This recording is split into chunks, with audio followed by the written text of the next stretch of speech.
Aplauso al Rey de Reyes, al Señor de Señores.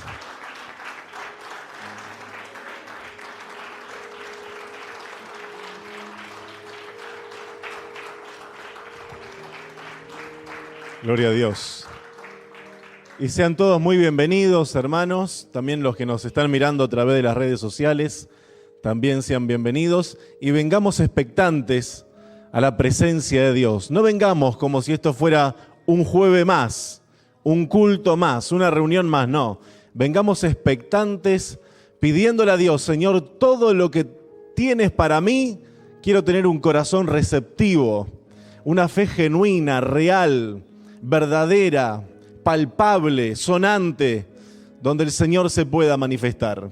Así que estemos expectantes y adoremos al Señor, porque la Biblia dice que el Señor se mueve, habita entre las alabanzas de su pueblo.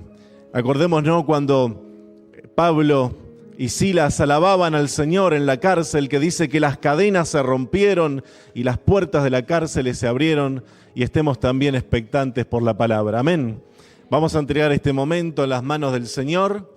Vamos a pedir su bendición. Señor, gracias te damos una vez más por habernos hecho tus hijos, porque a todos los que te recibieron, a los que creen en el nombre de Jesús, les hiciste hijos e hijas tuyos. Señor, queremos adorarte y bendecirte en la hermosura de tu santidad, Señor. Queremos bendecir tu nombre, Señor, y adorarte y alabarte, Señor, porque grandes son tus obras y porque grande eres tú, Señor, porque eres más grande que tus obras, Dios mío.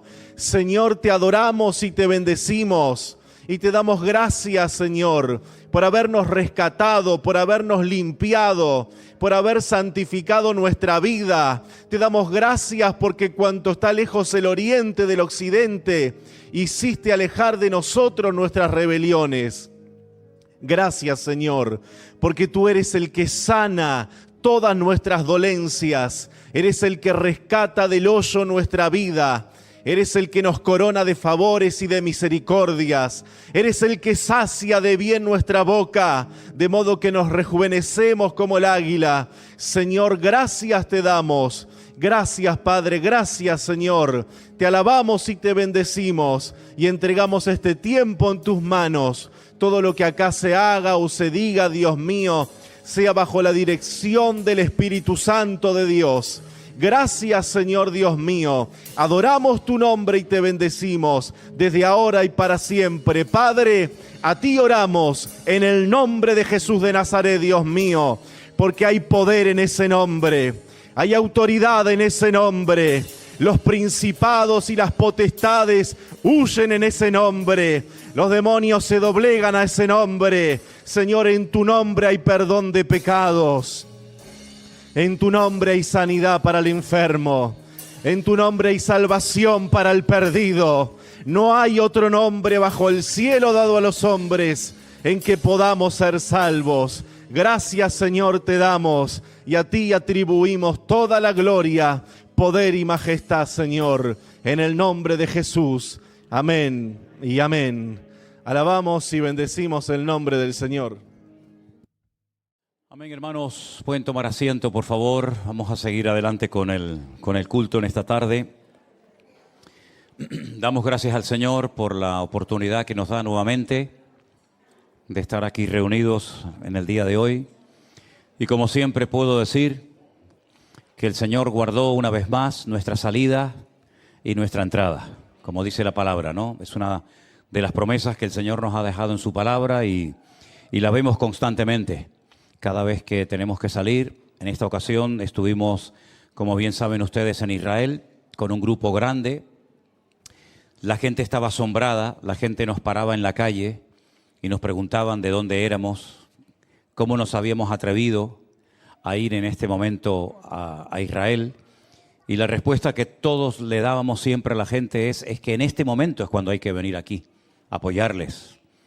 Una cosa es el amor a distancia, y otra cosa es levantar los brazos caídos, la gente que está muy necesitada a veces de un abrazo, de una palabra de aliento, Una noche en el hotel en el que nos quedábamos, invitamos a una serie de hermanos que yo conozco de allí, que nos vinieron a visitar y estaban tan agradecidos por ver que hermanos de muchas partes del mundo, porque no solamente fueron hermanos de aquí de España, también vinieron de Estados Unidos, de Perú, de México, en fin, de diferentes lugares, de Argentina, de Chile, y no quiero seguir nombrando porque a veces de Uruguay también, Colombia, en fin, de muchos sitios, pues se quedaban sorprendidos, decir, gracias hermanos, gracias de todo corazón por estar con nosotros, por acompañarnos. Tuvimos la oportunidad también de escuchar a estos hermanos que nos visitaron esa noche en el hotel, no solamente dando las gracias por haber visitado su país, sino también orando porque algunos de esos hermanos y otros muchos tienen a sus hijos en este momento en el ejército. Concretamente una hermana que nos visitó esa noche, por cierto, de Argentina, tiene a 2 hijos en el ejército. Conocemos a otros hermanos que no estuvieron esa noche con nosotros, que también tienen a sus hijos en el ejército, unos en el norte, otros en el sur, en la Franja de Gaza.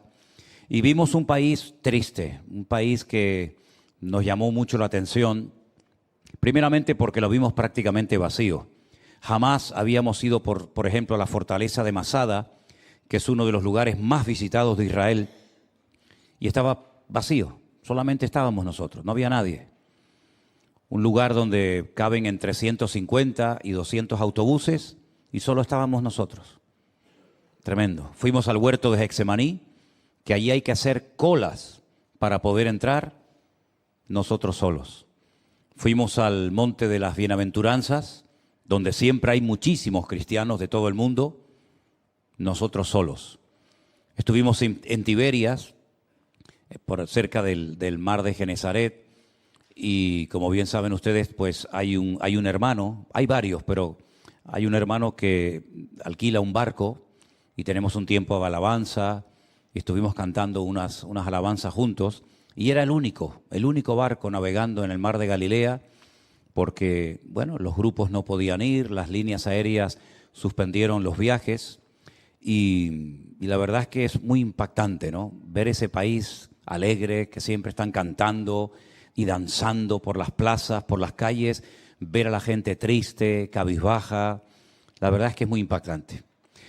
Tuvimos también la oportunidad un día en la ciudad de Jaffa o de Jope de estar con los judíos, con las personas que están en hoteles, debido a que muchos de ellos han perdido sus casas, lo han perdido prácticamente todos en los kibutz donde vivían, y entonces nosotros pues financiamos un par de grupos para que pudieran salir de los hoteles y despejarse un poco, y coincidimos una mañana en la ciudad de Jope, había un día precioso, y estaban tan agradecidos, diciendo, mira, llevamos 90 días sin salir a ninguna parte, siempre escondiéndonos en los refugios, con nuestros hijos en el ejército, y saber que hemos podido realizar este día de excursión por Jope y por la ciudad de Tel Aviv, gracias a que ustedes nos han apoyado.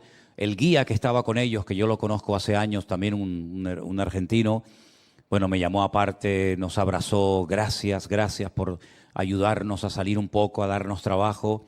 La gente muy agradecida, créame sinceramente que la gente sorprendida de vernos a tantos y muy agradecida, diciéndonos gracias hermanos, muchas gracias, no dejéis de orar por nosotros. Otra noche invité a un pastor amigo mío que vino con su hijo desde la ciudad de Askelon, una ciudad que ha sido muy castigada por los misiles que han estado lanzando, y estuvo una noche en el hotel también con nosotros, nos compartió un poquito de la situación de la obra.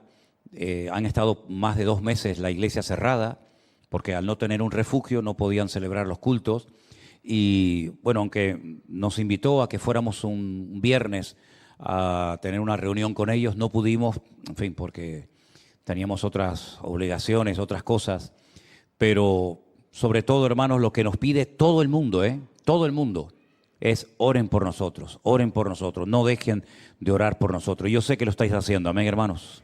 Yo sé que ustedes están orando como nos gustaría a nosotros que oraran por nosotros si nuestro país entrara en guerra, si entraran a nuestras casas hicieran las barbaridades que aquellos salvajes hicieron, donde todavía están apareciendo trozos de cuerpos, dientes, orejas, dedos, pelos, y todavía están tratando de localizar a mucha gente que quedó totalmente destrozada. Pues cómo nos gustaría a nosotros, ¿verdad?, que nuestros hermanos de otras partes del mundo vinieran y nos visitaran y oraran por nosotros y nos dieran consuelo y nos dieran ánimo y nos dieran palabra. Así es que eso es lo que yo les puedo decir a grandes rasgos. Luego, pues bueno, pues como siempre, ¿no? Estuvimos en diferentes lugares, en la ciudad de Jerusalén siempre nos quedábamos por seguridad, íbamos por la mañana a un lugar y siempre volvíamos a dormir a la ciudad de Jerusalén. Y luego cuando el grupo se marchó, nos quedamos 3 días. Tuvimos la oportunidad de reunirnos con 2 parejas, con 2 matrimonios en la ciudad de Tel Aviv, donde tuvimos una cena con ellos, también fue muy buena. El sábado viajamos a visitar a un matrimonio encantador, ya muy mayores, en la ciudad de Tiberias. Nos llevaron a la casa de uno de sus hijos y conocimos a la esposa de su hijo también. Tuvimos un tiempo allí extraordinario y luego ya pues el domingo regresamos. Pudimos grabar algunas cositas, no sé si ustedes las vieron, Armando las ha estado subiendo a nuestro canal de YouTube. Y bueno, dicho sea de paso, todavía siguen por ahí apareciendo de vez en cuando canales falsos con nuestro nombre, con el logotipo. En fin, esto es el cuento de nunca acabar, ¿no? Gente que se hacen pasar por mí o con el nombre de nuestra iglesia, con el logotipo. Y bueno, pues en fin, piden dinero, engañan a la gente. Tengan cuidado con eso, sobre todo nosotros que ya somos, digamos, de casa y sabemos cómo funciona todo esto. Tratemos siempre de aclarar a la gente que no todos los canales que hay por ahí son nuestros. De hecho, yo no tengo un canal propio ni en Facebook, ni en YouTube, ni en nada. Pero todavía siguen apareciendo muchas personas que les gusta, ¿no? Que les gusta jugar a todo esto. Tenemos unos hermanos de Mallorca, de la isla de Palma de Mallorca, que yo no sé si se han presentado. Ya os presentasteis, ya os conocen, ¿no? Muy bien. Yo los acabo de conocer hace un ratito. Estáis de vacaciones por aquí, por Canarias, ¿no? De isla a isla. Y tiro porque me toca, ¿no? Muy bien, hermanos, que Dios os bendiga mucho. Saludos de todos los hermanos de Israel. Por favor, no dejéis de orar por ellos. Hay algunos anuncios también importantes que queremos compartir. El primero tiene que ver con una actividad que ya se ha hecho en otras ocasiones. En esta ocasión es para el día... ¿Banacha está por ahí? Sí. El día 13 de este mes. Ah, está ahí. Ah, bueno, es que esta pantalla está apagada, ahora. El Día de la Familia, el día 13 de febrero, martes, a las 11 de la mañana, una actividad, los padres con los hijos, ¿vale? No es solamente para mandar a los niños al puerto de la Cruz y tener un día especial con ellos, en fin, de juegos, de reuniones, sino también queremos que los padres vayan con sus hijos, ¿de acuerdo? Así que ténganlo presente el martes, día 13. También queremos anunciar, no sé si se ha anunciado con anterioridad, el primer campamento que vamos a llevar a cabo para jóvenes en Estados Unidos, en el mes de mayo. Las fechas son del 15 al 19 de mayo. En Estados Unidos, Anderson va a estar viajando en ese mes para llevar a cabo un campamento solamente para jóvenes. Es la primera vez que lo hacemos, vamos a ver cómo sale y espero que haya una buena respuesta. Hoy me estuvieron escribiendo de México, de Colombia, la gente me decía, ¿por qué no lo hicieron aquí? ¿Por qué no lo hicieron aquí, donde tenemos cientos y miles de gente en Colombia, en México y en Centroamérica y Sudamérica, ¿no? Bueno, hermanos, estén orando por todas estas actividades, que Dios las bendiga. No son actividades para entretener a la gente, son actividades para traer bendición, para que la gente crezca, se desarrollen, maduren como creyentes, y queremos atender a todas las etapas, ¿no? A los niños más pequeños, a los adolescentes, a los jóvenes, porque probablemente ya nosotros que tenemos una edad, a lo mejor, digo a lo mejor, no estoy plenamente seguro de lo que voy a decir, pero a lo mejor no veamos una persecución tremenda contra nosotros, pero os puedo asegurar que los jóvenes y los adolescentes sí lo van a ver. Las cosas están cambiando de una forma tan tremenda, pero tan tremenda y tan galopante, que no nos cabe la menor duda de que los niñitos y los adolescentes y los jovencitos de la iglesia tenemos que prepararlos y decirles que lo más probable es que en los próximos años venga una tremenda persecución contra los que nos llamamos cristianos aquí en Europa. Sí, aquí en Europa. Hay más de 60 millones de musulmanes en este continente no digo todos, pero muchos de ellos son tremendamente radicales, que odian a los cristianos y que consideran que las personas que no creemos y no somos como ellos, y a las mujeres que no se visten como ellas, etcétera, etcétera, pues hay que de alguna manera eliminarlos.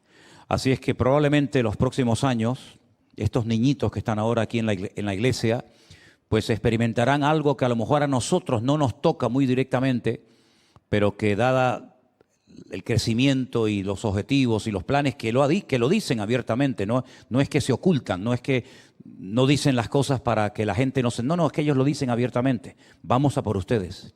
Queremos conquistar la Torre Eiffel y convertirla en una mezquita gigante, y queremos poner mezquitas por toda Europa, y queremos que el Islam y la Sharia, la ley islámica, pues se ponga en todos los colegios y en las universidades, y que todas las mujeres usen el velo y que las iglesias sean cerradas. Ellos lo dicen, es decir, no se cortan en eso.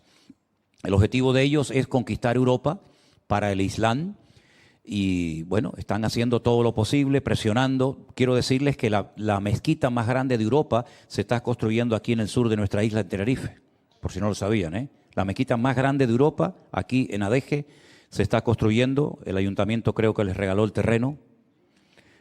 Y en fin, estas cosas tenemos que saberlas, porque el día que se inaugure esa mezquita van a venir miles y miles de musulmanes a visitar la mezquita más grande de Europa, que hasta el otro día estaba en uno de los países de Europa, si no recuerdo mal en España, pero que las Islas Canarias están dentro del punto de mira de esta gente, ¿no? Así es que bueno, las cosas van a ir cambiando muy rápidamente. Lo que antes pasaban 30 o 40 años, hoy en día en un año cambia radicalmente. Cuando nos fuimos ahora a Madrid, que hicimos noche en Madrid antes de irnos a Alicante, el aeropuerto de Los Rodeos parecía Angola. Cientos, no quiero decir miles, porque a lo mejor sería muy exagerado, pero cientos y cientos y cientos de estos muchachos jóvenes que vienen en plena forma, porque a mí me llama la atención, yo me les quedo mirando y son atletas, no vienen escuálidos, enfermos, hechos polvos, sino que veía ayer unas pateras gigantes que llegaron a Canarias y salen caminando tranquilamente por su propio pie, 1,90, 2 metros de altura, con su teléfono en la mano, hablando con el padre, con la madre. Sí, algo increíble. La mejor forma de entrar hoy en día en España es en una patera. Tienes todos los derechos en 5 minutos, cosa que a lo mejor algunos de los que llevan años esperando por sus papeles a lo mejor no se los van a dar, o sí, ¿no? Pero así son las cosas. En fin, oremos mucho para que el Señor nos ayude y no bajemos la guardia. Y hay que comenzar a enseñar a los jóvenes, a los adolescentes en la escuela dominical, que el futuro va a ser muy duro para ellos y su cristianismo no va a ser tan cómodo y tan fácil como ha sido para nosotros en los últimos años. Bueno, pasamos ya al mensaje, si les parece, queridos hermanos. Vamos a orar un momentito, cierre sus ojos, si es tan amable, y vamos a pedir la bendición de Dios. El tema de hoy, o el mensaje de hoy, se titula Jesús en el Antiguo Testamento. Creo que vamos a aprender cosas muy interesantes, y para los que están tomando notas, pues vamos a leer una serie de pasajes bíblicos, tanto del Antiguo como del Nuevo Testamento, que nos van a ayudar mucho a descubrir a nuestro Señor Jesús en las páginas del Antiguo Testamento. Padre, te damos muchas gracias por este privilegio tan grande que nos estás dando en esta noche, de poder no solamente estar reunidos con un grupo de hermanos y saber que hay muchos hermanos también que están siguiendo en directo esta retransmisión, sino también, Señor, que tu palabra nos hable, que tu palabra nos ministre. Abre nuestros ojos, Señor, para que podamos disfrutar de este estudio y que tu corazón, Señor, sea puesto en el nuestro y podamos agradarte y crecer y madurar en todo lo que hagamos en esta vida. Ponemos este tiempo en tus manos, en el nombre de Jesús. Amén y amén. Yo estaba leyendo hoy ese pasaje del Nuevo Testamento en el Evangelio de Lucas, donde dice la palabra del Señor que un par de seguidores de Cristo, no eran discípulos, porque la Biblia dice que después fueron a Jerusalén y le contaron lo que les había sucedido a los discípulos, pero eran personas que se habían identificado con el Señor. Y dice la palabra de Dios que iban camino a Emaús. Cuando uno llega al aeropuerto de Tel Aviv, en Israel, y va en dirección a Jerusalén, ves por el camino un lugar que se llama todavía Emaús. y en esa dirección iban dos personas que habían seguido al Señor, pero dice que iban tristes, iban desilusionadas, porque la palabra de Dios dice que según ellos esperaban que el Señor Jesús fuera el que trajera la redención a Israel y el que arreglara todos los problemas políticos, sociales y económicos del país, y además demostrara contundentemente de que Él era el verdadero Mesías. Pero resulta que 3 días habían pasado y ellos iban hablando por el camino de todo lo que había sucedido, y de repente aparece el Señor. No lo reconocen porque dice que sus ojos están velados para que no lo reconocieran, y les dice: ¿por qué estáis tristes? ¿De qué estáis hablando? Y le dice: ¿tú no has oído lo que ha sucedido en la ciudad de Jerusalén en estos días? Las cosas que han sucedido. Y él les dice: ¿qué cosas? Y le dice: ¿tú eres el único extranjero que no has oído lo que ha sucedido en Jerusalén? Y comienzan a contarle de cómo Jesús fue un profeta, según ellos, poderoso, y cómo hizo milagros y señales y prodigios, pero al final los gobernantes de esta nación lo mataron, y hace 3 días que no sabemos absolutamente nada de él, aunque algunas mujeres nos han dicho que lo han visto resucitado. Y entonces es cuando interviene el Señor y les dice: duros de corazón, ¿no habéis entendido todavía a estas alturas que era necesario que el Cristo padeciera y que fuera desechado y crucificado? Y dice que comenzó por todas las escrituras del Antiguo Testamento a intentar demostrarles que todo lo que le sucedió al Señor en su primera venida, todo estaba escrito. Nada fue por casualidad. Su muerte, su resurrección, el rechazo del pueblo de Israel, los latigazos, la traición que experimentó, todo estaba escrito. Por lo tanto, dice que a través de los profetas y de todos los escritos del Antiguo Testamento, pues dice que mientras Él les hablaba, después dijeron que ardían sus corazones. Y cuando reconocieron finalmente que el que tenían delante y les estaba hablando era nada más y nada menos que el Señor Jesús, dice que dieron media vuelta, se fueron a Jerusalén y fueron a la casa donde estaban sus discípulos reunidos y les contaron que lo habían visto. Y que a través de las Escrituras por fin lograron entender que todos los sufrimientos y todo lo relacionado con la primera venida del Señor Jesucristo, todo estaba escrito y nada fue por casualidad. Ahora bien, si comenzamos a leer la Biblia desde el principio, hay algunas personas que no comienzan a leer la Biblia por el principio, sino empiezan generalmente por el Evangelio de Juan o por los Evangelios, pero los que han empezado en alguna ocasión a leer la Biblia desde el principio y la conocen, ustedes habrán percatado que hay muchas cosas que sucedieron, incluso personajes que existieron, que nos hablan de distintas características o aspectos de la vida del Señor Jesucristo. Por ejemplo, vamos a comenzar leyendo el pasaje de Números capítulo 21, donde se nos relata una historia tremendamente interesante y dice lo siguiente. Números capítulo 21, versículo 14, dice la palabra del Señor lo siguiente. Después partieron del monte de Hor, camino del Mar Rojo, para rodear la tierra de Edom, y se desanimó el pueblo por el camino. ¿Cuántos de los que están aquí, honestamente, podrían decir que en algún momento de tu vida tú te has desanimado en tu comunión con el Señor? Gracias, Yolanda. ¿Los demás no? Gracias, hermano. Yo sé que cuando yo predico, yo parto de la base de que el nivel espiritual de ustedes es tremendamente elevado y a veces algunas cosas que yo digo, ustedes no se sienten identificadas con ellas. Pero la Biblia nos enseña que todo el pueblo se desanimó. Y no hay nada peor que ver a un creyente desanimado. Porque el desánimo nos lleva a la tristeza a la amargura y la amargura a la muerte. Y cuando una persona está triste, deprimida, decaída, todo lo que dice, todo lo que hace, probablemente lo haga o lo diga mal. Y en esta ocasión, ese desánimo hizo que el pueblo comenzara a murmurar, a hablar mal contra Dios y por supuesto también contra Moisés. Dice que todo el pueblo habló contra Dios y contra Moisés. Y miren lo que decían: ¿por qué nos hiciste subir de Egipto para que muramos en este desierto? ¿Era realmente ese el objetivo de Dios? ¿Sacarlos de Egipto para matarlos en el desierto? En absoluto. Era el objetivo de Moisés sacar a su pueblo, a sus familiares, a sus hermanos, a sus amigos al desierto para que terminaran muriendo de sed o de hambre. En absoluto. Pero ellos le dijeron esto a Moisés: aquí no hay pan, aquí no hay agua.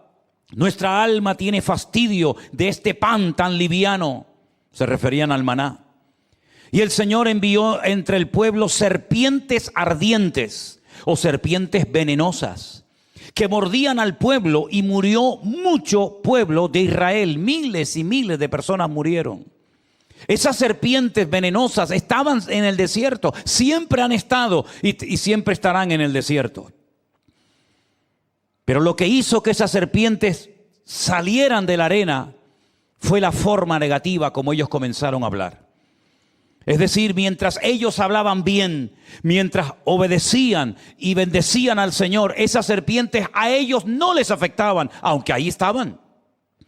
Pero en el momento en el que cambian su forma de hablar y se ponen a quejar y se ponen a hablar mal de Dios y se ponen a hablar mal de los planes del Señor y del siervo de Dios, de Moisés, automáticamente esas serpientes que estaban ahí en el desierto salen a la superficie y comienzan a picar a la gente, y miles murieron. Entonces el pueblo vino a Moisés y le dijo: hemos pecado por haber hablado contra Dios y contra ti. Ruega al Señor que quite de nosotros estas serpientes. Y Moisés oró por el pueblo. Ruega por nosotros, ora por nosotros para que este problema desaparezca de entre nuestras tiendas de campaña. Y el Señor le dijo a Moisés: hazte una serpiente ardiente. Una serpiente de bronce, dice realmente el texto original. Ponla sobre un asta, y cualquiera que fuere mordido y mirare a ella, vivirá. Moisés hizo una serpiente de bronce y la puso sobre un asta, y cuando alguna serpiente mordía a alguno, miraba a la serpiente de bronce y vivía. Una cosa extraña, esa serpiente de bronce, ese objeto metálico, con el paso del tiempo, lamentablemente se terminó convirtiendo en un objeto de adoración, de culto. Y fue en los días del rey Ezequías que dijo: ¿cómo está la gente orando y presentándole ofrendas y quemando incienso a esta serpiente de bronce, a este pedazo de hojalata? Y dice que la destruyó. Pero me llama mucho la atención que en el Evangelio según San Juan, en el capítulo 3, el Señor Jesucristo hace referencia a este acontecimiento que acabamos de leer. Y estas son palabras de Jesús: nadie subió al cielo, sino que el que descendió del cielo, el Hijo del Hombre que está en el cielo. Y como Moisés levantó la serpiente en el desierto, así es necesario que el Hijo del Hombre sea levantado, para que todo aquel que en él cree no se pierda, mas tenga vida eterna. ¿Cuántos dicen amén? Ahí vemos un pasaje bíblico donde miles de personas están muriendo por haber hablado mal. Las serpientes están picando, serpientes venenosas. La gente llega un momento que reconoce su pecado, piden perdón, y entonces hace algo el Señor que le indica a Moisés que construya una serpiente de bronce para que la gente, cuando mire, no es que la serpiente les iba a sanar, sino simplemente era como una forma de prepararles mentalmente de que algún día, mirando a un asta o a una cruz, a alguien que llevaría el pecado y la maldición de todo el pueblo, serían salvos. Y eso fue lo que dijo el Señor. Moisés levantó la serpiente en el desierto. Los que se fiaron de aquello y la miraron fueron salvos. Y Él está diciendo: a mí también me van a levantar. En otras palabras, a mí también me van a clavar.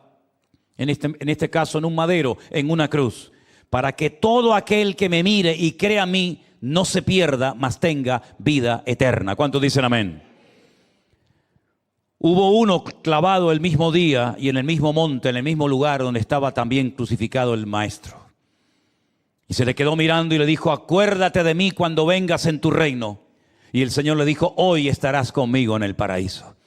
Qué bendición saber que en medio del veneno mortal de la humanidad en la que vivimos, si tú quieres cambiar, si tú quieres salvarte de ese veneno que todo ser humano lleva por dentro, que se llama el pecado, que es lo que nos separa y nos excluye de Dios, y así le va al mundo. Si tú reconoces en algún momento determinado, como ellos reconocieron, que habían pecado, que lo habían hecho mal, que se habían equivocado, que habían hablado incorrectamente, si tú reconoces todo eso, hay esperanza también para ti. Y esa esperanza es mirarlo a Él, creer en Él, aceptarlo a Él. Y entonces serás salvo y pasarás de muerte a vida. ¿Cuántos dicen amén? Aquí vemos un pasaje bíblico donde vemos que el Señor lo cita, se lo sabía de memoria, y Él se compara con aquella serpiente para decirle a la gente: el que me mire y confíe en mí será salvo, como vuestros antepasados no perecieron por el veneno de las serpientes. Hay otro pasaje muy interesante en el libro del Éxodo, capítulo 16, pasaje muy conocido, donde dice la Biblia en el verso 1: partió luego de Elín toda la congregación de los hijos de Israel. Otra vez se metieron en otra parte del desierto, en este caso en el desierto de Sin, que está entre Elín y el Sinaí, a los 15 días del segundo mes después que salieron de la tierra de Egipto. Y toda la congregación de los hijos de Israel otra vez murmura contra Moisés y contra Aarón en el desierto.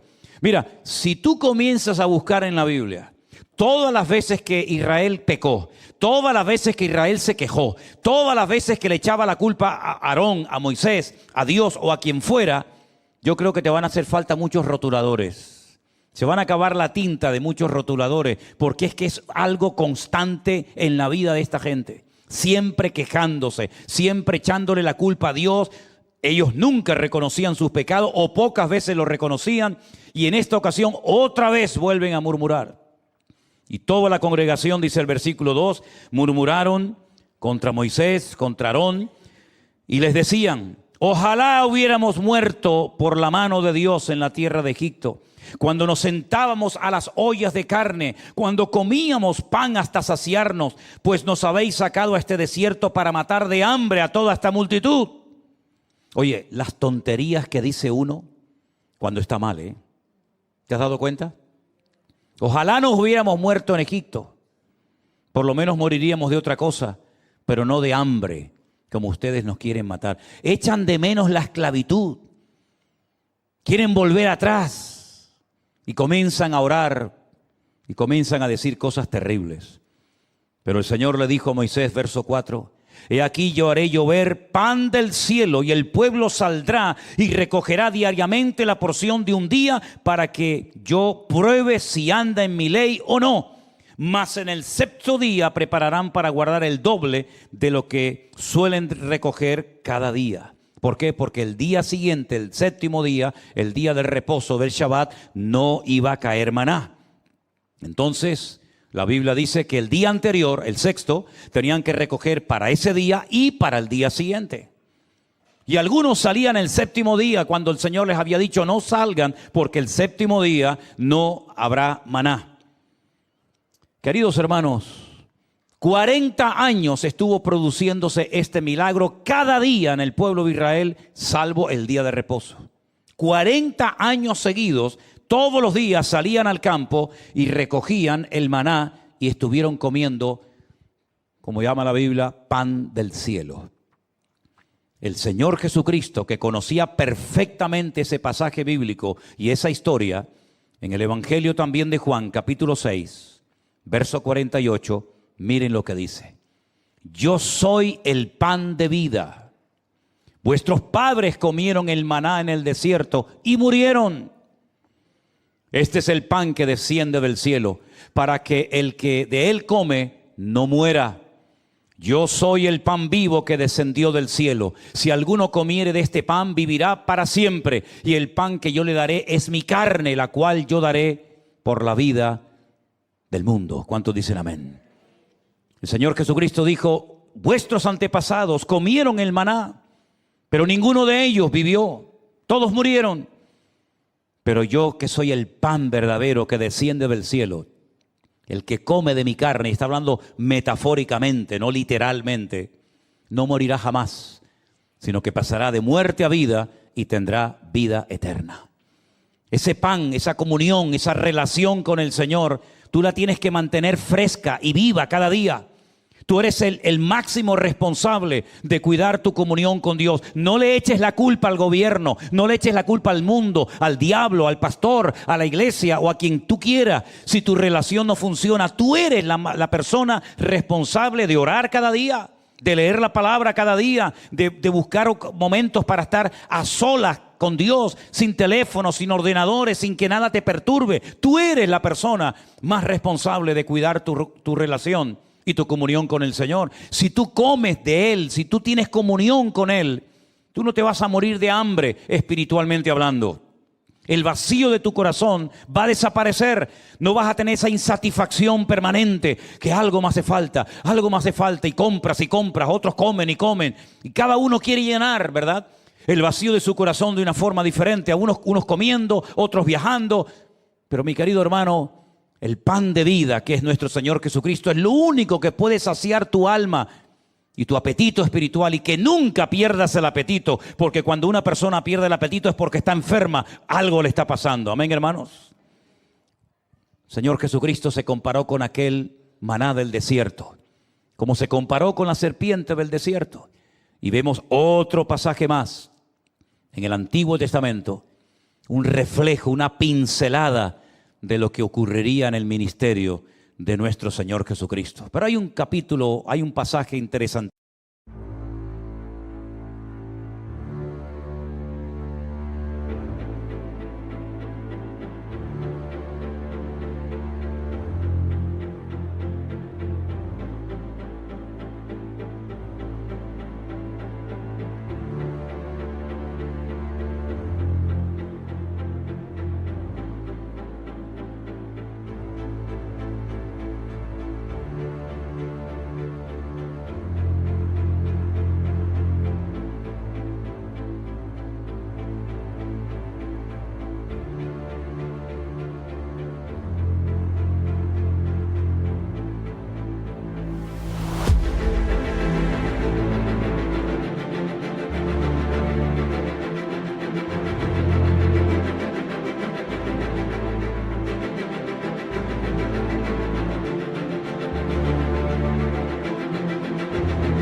En el Evangelio de Mateo. Vengan conmigo, si tienen su Biblia, por favor, al capítulo 12 del Evangelio de Mateo. A partir del verso 38, miren qué interesante estas palabras del Señor Jesucristo. Entonces le respondieron algunos de los escribas y de los fariseos diciendo: Maestro, deseamos ver de ti señal. Como si fuera una especie de mago, ¿no?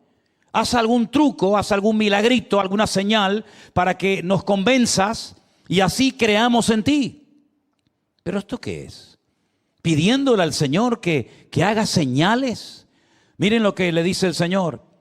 Les dijo: la generación mala y adúltera, que era la de él, demanda señal, pero la señal no le será dada, sino la señal del profeta Jonás. Claro, uno tiene que saber qué le pasó a Jonás para entender qué es lo que está tratando de decirles el Señor a estos escribas y a estos fariseos. Hay un libro pequeñito, pero muy profundo, muy interesante en el Antiguo Testamento, que se llama el libro del profeta Jonás, donde encontramos a un profeta, un siervo de Dios, recibiendo un llamado para ir a otro país, a otra nación, a predicar un mensaje de advertencia, de arrepentimiento. Jonás entiende el mensaje, Jonás entiende el llamado, pero se niega a ponerlo en práctica. La Biblia dice que él vivía en Israel, pero el Señor lo estaba mandando a Nínive, lo que sería hoy en día Irak aproximadamente. La gente que vivía en aquella zona eran perversas, eran terribles. Y él no quería bajo ningún concepto ir a ese lugar a predicarles la palabra, porque él sabía como siervo de Dios que si se exponían y oían la palabra de Dios, podía hacer que se arrepintieran. Y si se arrepentían de sus pecados, Dios los iba a perdonar. Y como él no quería que Dios los perdonara, sino que los castigara, dijo: yo no voy a predicarles la palabra. Y si no voy, ¿cómo van a creer? Si allí no hay profetas verdaderos, allí son idólatras, allí son pervertidos, allí son terribles. Entonces prefiero negarme al llamado de Dios y salirme con la mía. ¿Tú crees que le vas a ganar a Dios? ¿Tú crees que le vas a ganar a Dios en algo? En nada. Jonás lo que hace, se va a la ciudad de Jope, de Jaffa, donde hemos estado hace unos días, coge un barco, paga su pasaje y se quiere ir en dirección opuesta, en la dirección contraria a Nínive. Si Nínive está a la derecha, él se quiere ir a la izquierda. Dice que el barco se dirigía a un lugar llamado Tarsis. Tarsis es el sur de España, la provincia de Huelva. Cruzar todo el Mediterráneo para no aceptar el llamado de Dios, que sabía lo que tenía que hacer. En medio de la navegación se levanta una tempestad de tal magnitud que dice que los marineros tuvieron pánico de perecer. Se ponen a orar cada uno a sus dioses, eran paganos, eran idólatras. Y se va al camarote de más abajo y se echa a dormir. El capitán llega al camarote y le dice: ¿qué haces, dormilón? Estamos a punto de morir. ¿Por qué no te levantas y clamas a tu Dios? Y le dicen: ¿pero tú quién eres? ¿Cómo es posible que tengas si me permiten, esta pachorra de saber que nos estamos muriendo o podemos morir en cualquier momento y el barco se va a hacer 20,000 pedazos y tú no clamas a Dios? ¿Tú quién eres? Dice: yo soy un siervo de Dios, un profeta de Dios. Menudo ejemplo le está dando, ¿no? Diciéndole al inconverso: ponte a orar, en vez de al revés. Y él dice: lo que pasa es que esta tormenta está siendo producida por mi Dios. ¿Cómo que por tu Dios?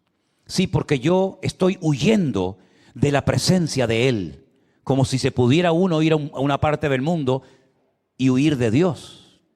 Ya lo intentó Adán. Oí tu voz y me escondí porque tuve miedo, y ahora otra vez lo mismo. Entonces lo que tienen que hacer ustedes para que se calme la tempestad, ¿cómo sabía este hombre lo que había que hacer? Lo que tienen que hacer ustedes es cogerme y tirarme por la borda. Y así de esa manera se calmará la tempestad. Porque yo soy el causante de que ustedes están siendo sacudidos por culpa mía, por culpa de mi desobediencia. Fíjate cómo una persona puede ir a un sitio y llevar paz o llevar una tormenta.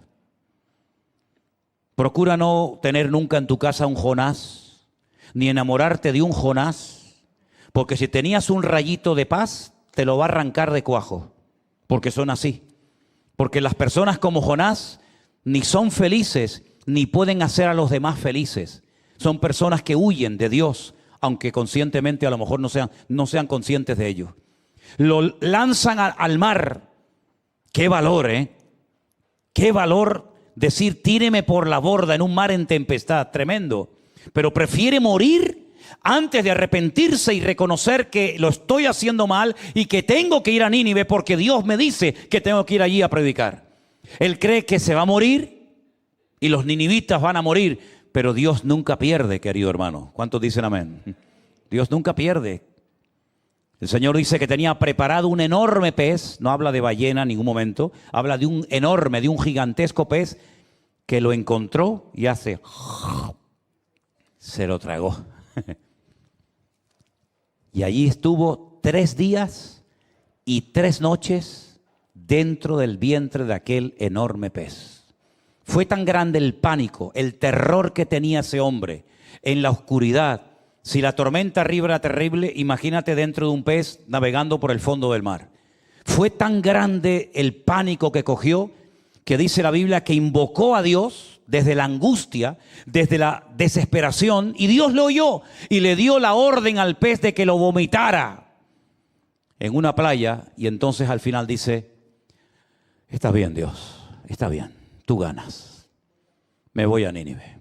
Y se fue a Nínive y todos conocemos el resto de la historia. ¿Creen ustedes que Jesús había leído en alguna ocasión el libro de Jonás? ¿Qué opinan? Sin ninguna duda, ¿verdad? Pues mira lo que dice el Señor. La señal que ustedes van a ver es la señal del profeta Jonás. Porque como estuvo Jonás en el vientre del gran pez 3 días y 3 noches, así estará el Hijo del Hombre en el corazón de la tierra 3 días y 3 noches. ¿Cuántos dicen amén? Él sabía cómo iba a morir.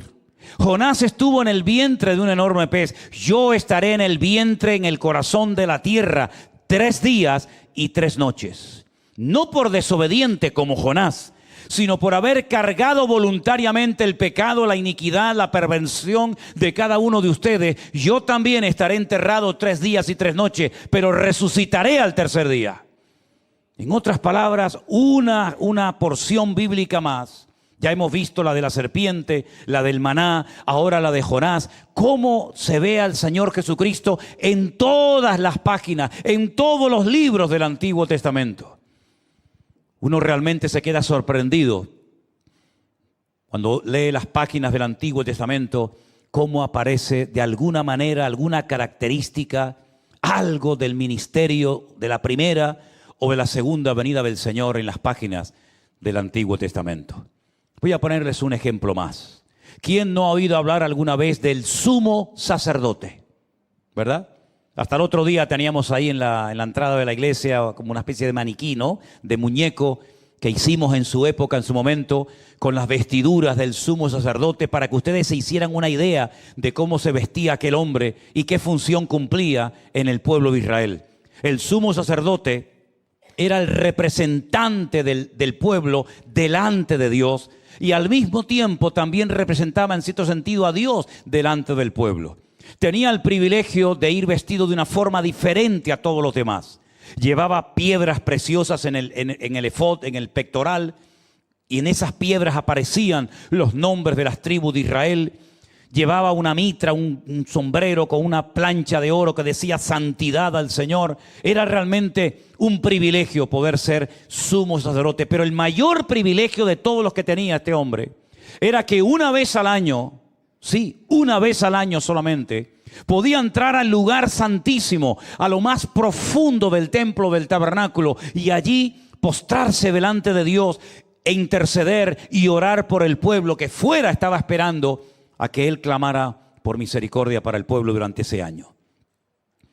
La Biblia nos enseña que los sumos sacerdotes tenían que ser de la tribu de Leví, pero la Biblia nos dice que Jesús también es nuestro sumo sacerdote. Pero si Él no era de la tribu de Leví, ¿cómo es que Él es sumo sacerdote? Si Él era de otra tribu, de la tribu de Judá, porque dice que era sumo sacerdote según la orden de Melquisedec. Y me llevaría mucho tiempo explicar eso, pero ustedes saben quién fue Melquisedec. Melchizedek, el rey de justicia, un personaje en el Antiguo Testamento que se le presenta a Abraham, y dice la Biblia que Abraham venía de una guerra con unos reyes tremendamente poderosos y le da parte del botín, la 10ª parte del botín se la da a este sumo sacerdote. No sabía de dónde salió este hombre, no conocía quién era su padre, su madre, no había ninguna genealogía que pudieras estudiar en profundidad este personaje, pero con él comparte pan y vino.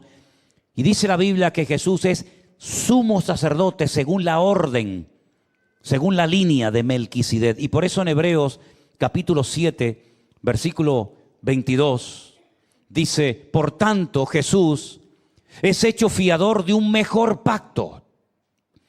Y los otros sacerdotes llegaron a ser muchos debido a que por la muerte no podían continuar. Mas este, por cuanto permanece para siempre, tiene un sacerdocio inmutable, por lo cual puede también salvar perpetuamente a los que por él se acercan a Dios, viviendo siempre para interceder por ellos. Así que el sumo sacerdote del Antiguo Testamento es un tipo, es un botón de muestra más, un ejemplo más de cómo Cristo aparece también en el sacerdocio del Antiguo Testamento. Y algunos se preguntarán: ¿y por qué Cristo aparece en Génesis, en Éxodo, en Números, en Levítico, en Deuteronomio, en Samuel, en Jueces, en todos los libros de la Biblia? Porque no hay otro nombre bajo el cielo dado a los hombres por medio del cual podamos ser salvos. Porque Él es el único mediador entre Dios y los hombres. Y porque Él es el único camino que lleva directamente al corazón del Padre. Él es el camino, Él es la verdad y Él es la vida. Y así como Él vino una primera vez volverá por segunda vez. Algunos no lo esperaban en la primera venida, como tampoco muchos no lo están tampoco esperando, ni siquiera preparándose para su inminente segunda venida. Pero si leemos, por ejemplo, el libro de los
Salmos, que es el libro que más capítulos tiene del Antiguo Testamento, nada más y nada menos que 150 capítulos, pues en cada uno de esos salmos, o en la mayoría de esos salmos, también se le ve. Por ejemplo, en el Salmo 118 se le llama a él la piedra angular. ¿Saben ustedes la historia de una piedra que llegó a Jerusalén, que iba destinada al templo? Y por lo visto los que estaban edificando la desecharon. Dijeron, no, esta piedra viene defectuosa, esta piedra es diferente a todas las demás. Y cogieron esa enorme piedra y la lanzaron al torrente del Cedrón, a un barranco que hay allí en la ciudad de Jerusalén. Y dice la Escritura que la piedra que desecharon los edificadores, al final vino a ser la cabeza del ángulo, la más importante de todas. Y tuvieron que bajar, recoger la piedra, y es la que cierra, la que tranca el ángulo de la muralla, y al final lo que desecharon se convirtió en la piedra más importante. Así aparece Cristo como la piedra angular en el Salmo 118. El capítulo o el Salmo 22, lean el Salmo 22 y parece que hay un periodista al pie de la cruz apuntando todo lo que está viendo. Es increíble la cantidad de detalles que cuenta el salmista en el Salmo 22, cientos de años antes de la ejecución de Cristo. En el capítulo 22 se detallan sus sufrimientos de una manera increíble. En el Salmo 23 lo vemos como el pastor, porque Él es nuestro pastor y por lo tanto nada nos faltará. En el Salmo 89 lo vemos como el descendiente real y legítimo de David para ocupar el trono de Israel. En el Salmo 16 se nos habla de la resurrección del Mesías. En el 41 de la traición que experimentaría por parte de uno de sus discípulos. En el Salmo 68 se habla de su ascensión. En el Salmo 110 se nos presenta a Él como el sacerdote, como el rey y como el juez justo de toda la tierra. Así que no solamente vemos en capítulos y versículos del Antiguo Testamento, también lo vemos en un libro entero que es el libro de los Salmos, que apuntan en la misma dirección hacia Él. Pero ¿qué me dicen ustedes? Hay personajes del Antiguo Testamento que se parecen en algunos aspectos a cosas del Señor Jesucristo. Por ejemplo, Moisés. Moisés fue un hombre que libertó al pueblo de Israel de la esclavitud, jugándose la vida con el deseo de llevar a su pueblo a la tierra prometida. ¿Es que acaso Cristo a nosotros no nos ha liberado como Moisés liberó a su pueblo, pero no de un hombre, sino de las garras del diablo y de la muerte? ¿No vemos en José pinceladas y aspectos de la vida de Cristo? Aquel joven bendecido, aquel joven con la bendición de Dios sobre su vida, que es rechazado, que es expulsado de su casa por sus propios hermanos, y que por mantenerse fiel, el Señor luego lo exalta y llega a ser una de las personas más importantes de Egipto y del mundo entero. ¿No vemos en Cristo cómo fue rechazado y escupido y maltratado, y al final, después de esa humillación, Dios el Padre lo levanta hasta lo alto y le da un nombre que es sobre todo nombre, el nombre de Jesús? No vemos en David características de Cristo. No lo vemos a él, ¿verdad? Durante muchos años que nadie sabía nada de él, hasta que aparece en escena y Samuel lo unge con aquel aceite especial y llega a ser el que unifica todas las tribus de Israel y llegó a ser el rey más importante de la historia de ese país. No vemos en Cristo como él durante 30 años no sabemos prácticamente nada de él, hasta que finalmente es ungido por el Padre en el río Jordán, oyendo la voz audible del Padre diciendo: este es mi Hijo amado en el cual tengo toda complacencia, óiganlo, síganlo, obedézcanlo a él. Así que, hermanos queridos, si usted quiere buscar a Cristo en el Antiguo Testamento, lo vas a encontrar por todas partes. Pero una cosa es que tú lo veas y lo descubras en los capítulos, en los personajes, en los salmos. Y otra cosa es que tú lo descubras y lo conozcas personalmente como tu Señor y Salvador personal. Y eso es lo que quiero que en esta tarde todos y cada uno de nosotros hagamos. Que lo invitemos a Él a que sea el Señor de nuestras vidas. Porque si no tienes tanta paciencia para ir buscándolo en las páginas de la Biblia, ten por lo menos la paciencia, ya que Él la ha tenido mucho contigo, de decirle en esta noche: Señor, perdona mis pecados. Ven a mi corazón. Yo te recibo hoy como mi Señor y mi Salvador personal. Y si aquí entre nosotros o en las casas que nos están viendo hay alguien que dice: yo nunca he tomado esa decisión.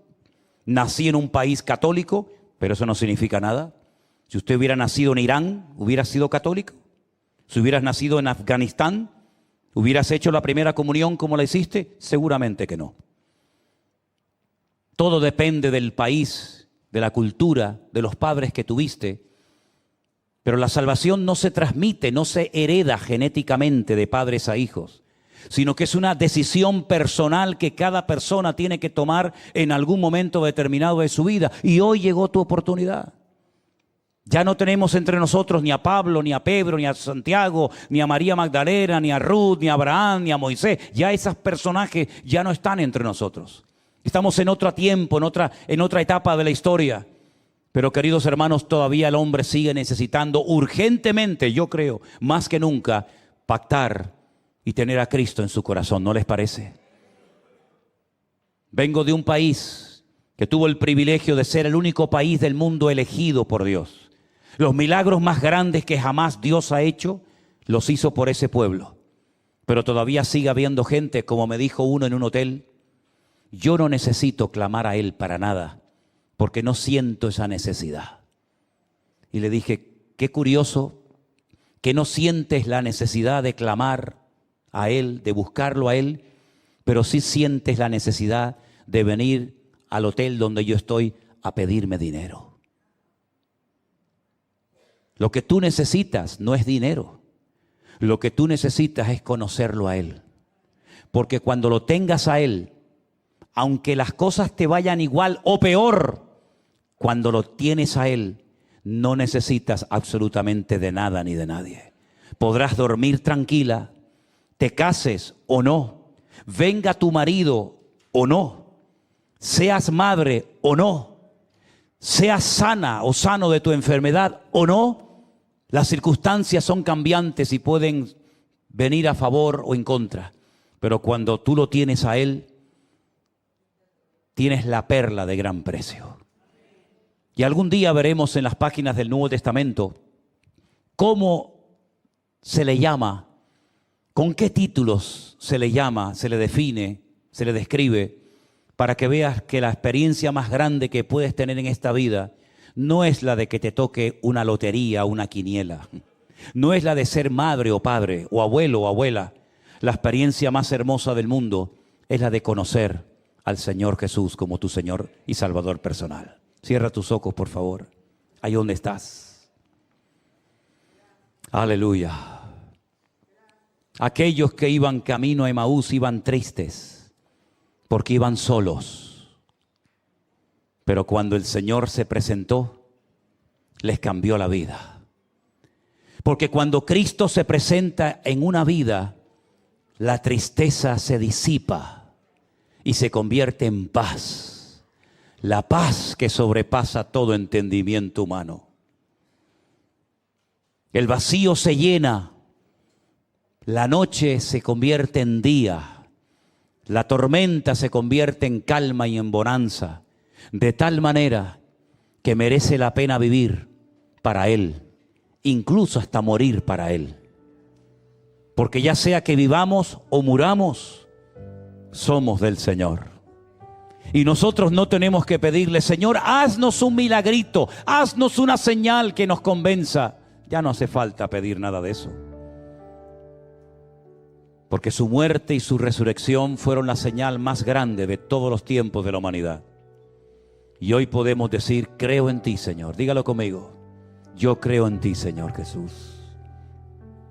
Yo me rindo a ti, Jesús. Yo te adoro a ti, Señor Jesús. Aleluya. Aquel hombre dijo: si no veo, no creo. Si no meto mis manos en su costado y en sus manos, no creeré. Pero cuando le vio delante de sí, dijo: Dios mío, Dios mío.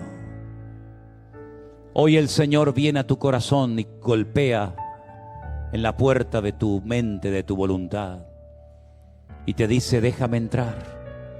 Quiero estar contigo. Quiero acompañarte en el camino de la vida. No quiero que te ahogues en las tormentas de este mundo. Cuando tengas hambre, yo seré tu pan. Cuando tengas sed, yo seré tu río de agua viva. Cuando las puertas se cierren, Él será tu puerta abierta. Y cuando te sientas solo en la vida, Él te dirá: yo soy tu pastor, que nunca te abandonaré. Aleluya. Gracias, Señor, por tu inmenso e infinito amor. Gracias por ser mi camino, mi verdad y mi vida, Señor. Gracias por ser mi amado, señalado entre mil, mi varón de dolores, experimentado en quebranto. Aleluya. Gracias por ser, Señor, quien eres. Me rindo a ti. Me postro delante de tu altar. Si usted hoy le quiere entregar su vida al Señor Jesucristo, dígale: Señor, yo te pido perdón por mis pecados. Yo quiero que tú limpies mi corazón. Yo quiero nacer de nuevo y conocerte y amarte y servirte todos los días de mi vida. Me rindo a ti, dígaselo al Señor. Me rindo a ti, Señor Jesús. Aleluya. Gracias, Señor. Póngase de pie conmigo y dígale una palabra bonita al Señor. Dígale: Señor, te amo, Jesús. Te amo, amado mío. Aleluya. Gracias, Jesús.